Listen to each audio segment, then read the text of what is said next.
Welcome back to my YouTube channel Raksha vlogs Kannada. ಎಲ್ಲರೂ ಹೇಗಿದ್ದೀರಾ? ಎಲ್ಲರೂ ಚೆನ್ನಾಗಿದ್ದೀರಾ ಅಂತ ಅನ್ಕೋತೀನಿ.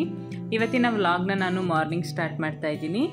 ಇವತ್ತು ಕೂಡ ನಾನು ಊರಲ್ಲೇ ಇದ್ದೀನಿ. ಹಾಗೆ ಇವತ್ತು ಬೆಳಗ್ಗೆನೇ ಊರಲ್ಲಿ ವ್ಲಾಗ್ನ ಸ್ಟಾರ್ಟ್ ಮಾಡ್ತಾ ಇದ್ದೀನಿ. ಇವತ್ತು ನಮ್ಮ ಮನೇಲಿ ಬ್ರೇಕ್ಫಾಸ್ಟಿಗೆ ಪತ್ರೊಡೆ ಮಾಡಿದರು. ಪತ್ರೊಡೆ ಅಂತೂ ನನ್ನ ಫೇವ್ರೆಟ್ಟು, ತುಂಬ ಚೆನ್ನಾಗಿರುತ್ತೆ. ಇದು ಆಷಾಢ ಟೈಮಲ್ಲಿ, ಮಳೆಗಾಲ ಟೈಮಲ್ಲಿ ನಮ್ಮ ಕಡೆ ಮಾಡ್ತಾರೆ. ಕೆಸುವಿನ ಎಲೆ ಬರುತ್ತಲ್ಲ, ಇದಕ್ಕೆ ಪತ್ರೊಡೆಗಂತಲೇ ಒಂದು ಎಲೆ ಬರುತ್ತೆ, ಕೆಸುವಿನ ಎಲೆ, ಅದರಲ್ಲಿ ಮಾಡ್ತಾರೆ. ತುಂಬ ಚೆನ್ನಾಗಿರುತ್ತೆ ಇದು. ಇದನ್ನು ಇನ್ನು ಕಟ್ಟಾಗಿ ಕೂಡ ಮಾಡ್ತಾರೆ, ಕಟ್ ಮಾಡಿ ಇದನ್ನು ಹಿಟ್ಟಲ್ಲಿ ಬೇಯಿಸ್ಕೊಂಡು. ಹಾಗೆ ಈ ಥರ ಕೂಡ ಉದುರಾಗಿ ಮಾಡ್ತಾರೆ. ಟೇಸ್ಟ್ ಮಾತ್ರ ತುಂಬಾ ಚೆನ್ನಾಗಿರುತ್ತೆ. ನಾನು ಬೆಳಗ್ಗೆ ಎದ್ದು ಬ್ರೇಕ್ಫಾಸ್ಟ್ ತಿಂತಾನೆ ವ್ಲಾಗ್ನ ಸ್ಟಾರ್ಟ್ ಮಾಡಿದ್ದೀನಿ ಇವತ್ತು. ತುಂಬ ಟೇಸ್ಟಿಯಾಗಿತ್ತು ಪತ್ರೊಡೆ ಅಂತೂ. ಮಲೆನಾಡಿನ ಸ್ಪೆಷಲ್ ಪತ್ರೊಡೆ ಇದು. ಹಾಗೆ ಟಿಫನ್ ಮುಗಿಸಿ ನಾನು ವ್ಲಾಗ್ನ ಕಂಟಿನ್ಯೂ ಮಾಡ್ತೀನಿ. ಈಗ ನಾನು ಆಫ್ಟರ್ನೂನ್ ವ್ಲಾಗ್ನ ಸ್ಟಾರ್ಟ್ ಮಾಡ್ತಾ ಇದ್ದೀನಿ. ಊರಲ್ಲಿದ್ದಾಗ ಜಾಸ್ತಿ ವೀಡಿಯೋಸ್ ಮಾಡೋಕ್ಕಾಗಲ್ಲ, ಯಾಕಂದರೆ ಅಲ್ಲೇ ಮಾತಾಡ್ತಾ ಕೂರ್ತಿರ್ತೀವಿ. ಒಂದೊಂದ್ಸತಿ ವೀಡಿಯೋ ಮಾಡ್ಕೊಳ್ಳೋಕ್ಕೆ ಮರ್ತೋಗುತ್ತೆ. ಹಾಗೆ ಈಗ ಸಂಜೆ ಟೈಮ್ ಆಗಿತ್ತಲ್ಲ, ಹಾಗೆ ಒಂದು ಸ್ವಲ್ಪ ಹೊರಗೆ ಹೋಗಿ ಬರೋಣ ಅಂತ ಹೊರಟ್ವಿ. ಲೈಟಾಗಿ ಮಳೆ ಕೂಡ ಬರ್ತಾಯಿತ್ತು. ನಾವು ಮನೆಯಿಂದ ಹೊರಡೋಷ್ಟೊತ್ತಿಗೆ ಅಷ್ಟು ಮಳೆ ಬರ್ತಾ ಇರಲಿಲ್ಲ, ಸ್ವಲ್ಪ ಮಳೆ ಬರ್ತಾಯಿತ್ತು. ಅಂದರೆ ಮಳೆನೇ ಬರ್ತಾ ಇದೆ ಅಲ್ವಾ ಭುಜ? ಮಳೆ ಬರ್ತಾ ಇದೆಯಲ್ಲ, ನೆನ್ಕೊಂಡೆ ಹಾಗೆ ಒಂದು ಸ್ವಲ್ಪ ವೀಡಿಯೋ ಮಾಡ್ತಾ ಅಕ್ಕ ಎಲ್ಲ ಔಟ್ ತೆಗಿತಿದ್ದಾರೆ.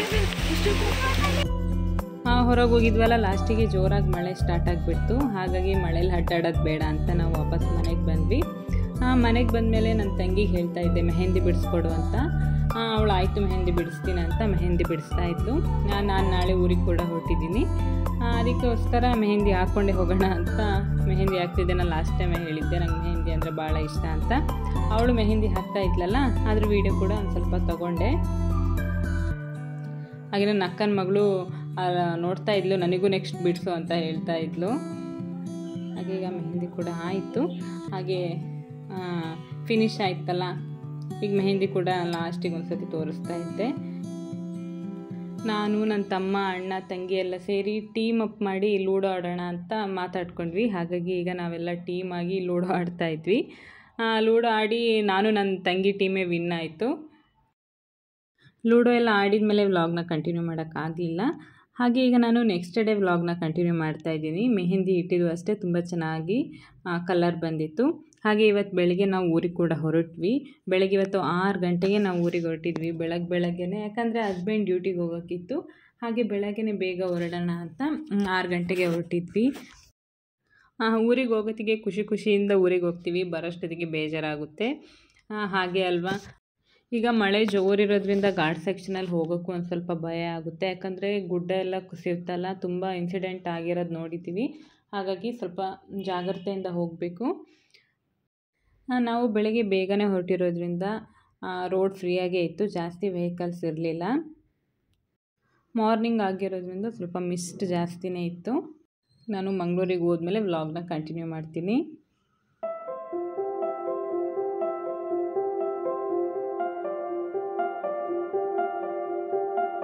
ಈಗ ಮಂಗಳೂರಿಗೆ ರೀಚ್ ಆದ್ವಿ. ಆಗಲೇ ಟೈಮ್ 9 ಗಂಟೆ ಆಗಿತ್ತು. ಹಾಗಾಗಿ ಟಿಫನ್ ಮುಗಿಸ್ಕೊಂಡೆ ಮನೆಗೆ ಹೋಗೋಣ ಅಂತ ಹೋಟೆಲಿಗೆ ಬಂದಿದ್ವಿ. ಮಂಗಳೂರಲ್ಲೇ ಆನ್ ದಿ ವೇ ಅಲ್ಲೊಂದು ಹೋಟೆಲ್ ಇತ್ತು, ಅಲ್ಲಿಗೆ ಹೋಗೋಣ ಅಂತ ಬಂದು ಟಿಫನ್ ಆರ್ಡ್ರ್ ಮಾಡಿದ್ವಿ. ಪಲಾವ್ ಹಾಗೆ ಮಸಾಲೆ ದೋಸೆ ಆರ್ಡ್ರ್ ಮಾಡಿದ್ವಿ. ದೋಸೆ ಆರ್ಡ್ರ್ ಮಾಡಿದ್ದು ಕೂಡ ದೋಸೆ ಬಂತು. ದೋಸೆ ಮಾತ್ರ ಸಖತ್ತಾಗಿತ್ತು, ತುಂಬ ಚೆನ್ನಾಗಿತ್ತು. ಪಲಾವ್ ಕೂಡ ಹೇಳಿದ್ವಿ.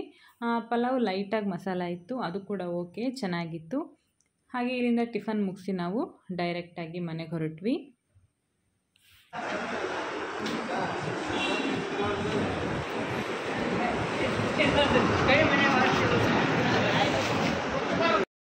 ಊರಿಂದ ಮನೆಗೆ ಬಂದು ಈಗ ವ್ಲಾಗ್ನ ಕಂಟಿನ್ಯೂ ಮಾಡ್ತಾ ಇದ್ದೀನಿ. ಮನೆಯಿಂದ ಬರಬೇಕಾದ್ರೆ ಜೀಗುಜ್ಜೆ ಕೊಟ್ಟು ಕಳಿಸಿದ್ರು.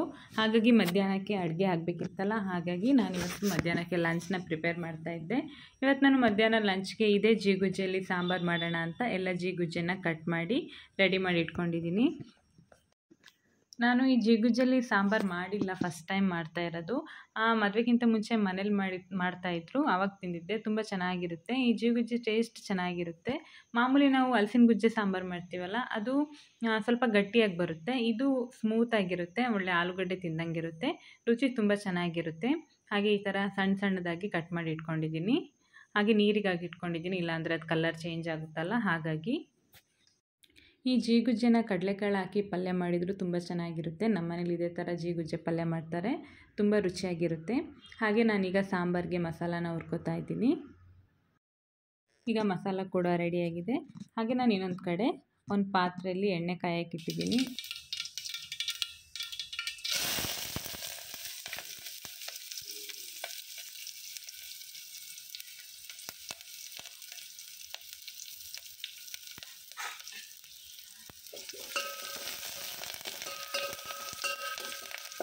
ಈಗ ನಾನು ಪಾತ್ರೆಯಲ್ಲೇ ಡೈರೆಕ್ಟಾಗಿ ಜೀಗುಜ್ಜೆನ ಬೇಯಿಸ್ಕೊತೀನಿ. ಯಾಕಂದರೆ ಜೀಗುಜ್ಜೆ ಬೇಗ ಬೇಯುತ್ತೆ. ಕುಕ್ಕರಲ್ಲೆಲ್ಲ ಹಾಕಿ ಬೇಯಿಸೋಕ್ಕೋದ್ರೆ ತುಂಬ ಬೆಂದುಬಿಡುತ್ತೆ, ಆವಾಗ ಅಷ್ಟು ತಿನ್ನೋಕ್ಕೆ ಚೆನ್ನಾಗಿರಲ್ಲ. ಈ ಥರ ಪಾತ್ರೆಯಲ್ಲಿ ಹಾಕಿ ಬೇಯಿಸಿದ್ರೆ ತಿನ್ನೋಕ್ಕೂ ಚೆನ್ನಾಗಿರುತ್ತೆ, ಜಾಸ್ತಿ ಬೆಂದಿರಲ್ಲ. ಈಗ ನಾನು ಎಲ್ಲ ಈ ಜೀಗುಜ್ಜೆ ಹೋಳನ್ನ ಹಾಕಿ ಚೆನ್ನಾಗಿ ಮಿಕ್ಸ್ ಮಾಡ್ಕೊತಾ ಇದ್ದೀನಿ. ಇದಕ್ಕೊಂದು ಸ್ವಲ್ಪ ಉಪ್ಪು ಹಾಗೆ ಅರಿಶಿನ ಪುಡಿ ಸೇರಿಸಿ ಒಂಚೂರು ನೀರು ಹಾಕಿ ಬೇಯಕ್ಕೆ ಬಿಡ್ತೀನಿ.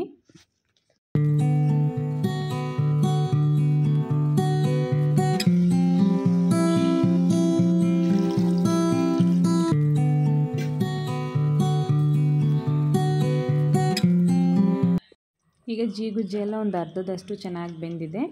ಈ ಟೈಮಲ್ಲಿ ನಾನು ಇದಕ್ಕೆ ರುಬ್ಬಿಟ್ಕೊಂಡಿರೋ ಮಸಾಲಾನ ಹಾಕೋತಾ ಇದ್ದೀನಿ.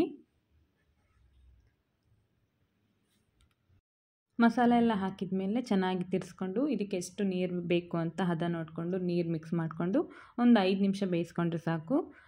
ಜೀಗುಜ್ಜೆ ಸಾಂಬಾರು ರೆಡಿಯಾಗುತ್ತೆ. ತುಂಬಾ ಚೆನ್ನಾಗಿ ಬಂದಿತ್ತು. ನಾನು ಫಸ್ಟ್ ಟೈಮ್ ಮಾಡಿದರೂ ಕೂಡ ತುಂಬಾ ಟೇಸ್ಟಿಯಾಗಿತ್ತು. ಯಾಕಂದರೆ ನಮ್ಮ ಮನೇಲಿ ಇದೇ ಥರ ಜೀಗುಜ್ಜೆ ಸಾಂಬಾರು ಮಾಡ್ತಾರೆ, ತುಂಬ ಚೆನ್ನಾಗಿರುತ್ತೆ.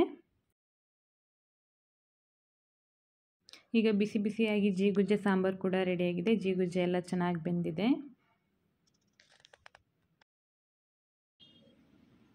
ಈಗ ಅಡುಗೆ ಎಲ್ಲ ಮುಗಿಸಿ ವ್ಲಾಗ್ನ ಕಂಟಿನ್ಯೂ ಮಾಡ್ತಾ ಇದ್ದೀನಿ. ಇವತ್ತಿನ ಮಧ್ಯಾಹ್ನದ ಲಂಚ್ಗೆ ನಾನು ರೈಸ್ ಹಾಗೆ ಜೀಗುಜ್ಜೆ ಸಾಂಬಾರು, ಹೆಸರುಕಾಳು ಮೊಳಕೆ ಬರಿಸಿರೋ ಪಲ್ಯ ಮಾಡಿದ್ದೀನಿ.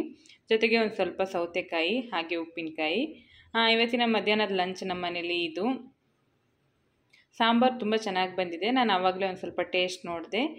ಜೀಗುಜ್ಜೆನೂ ಅಷ್ಟೇ ಚೆನ್ನಾಗಿ ಬೆಂದಿದೆ. ಊಟ ಮಾಡಿ ವ್ಲಾಗ್ನ ಕಂಟಿನ್ಯೂ ಮಾಡ್ತೀನಿ.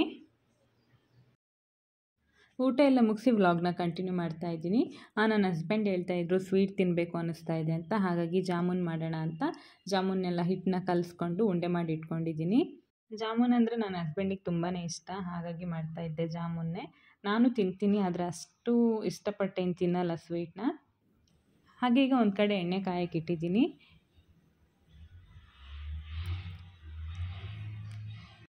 ಎಣ್ಣೆ ಎಲ್ಲ ಕಾದಿದೆ. ಇವಾಗ ಒಂದೊಂದೇ ಜಾಮೂನ್ನ ಹಾಕ್ಕೊಂಡು ನೀಟಾಗಿ ಇದನ್ನು ಕರ್ಕೊತಾ ಇದ್ದೀನಿ.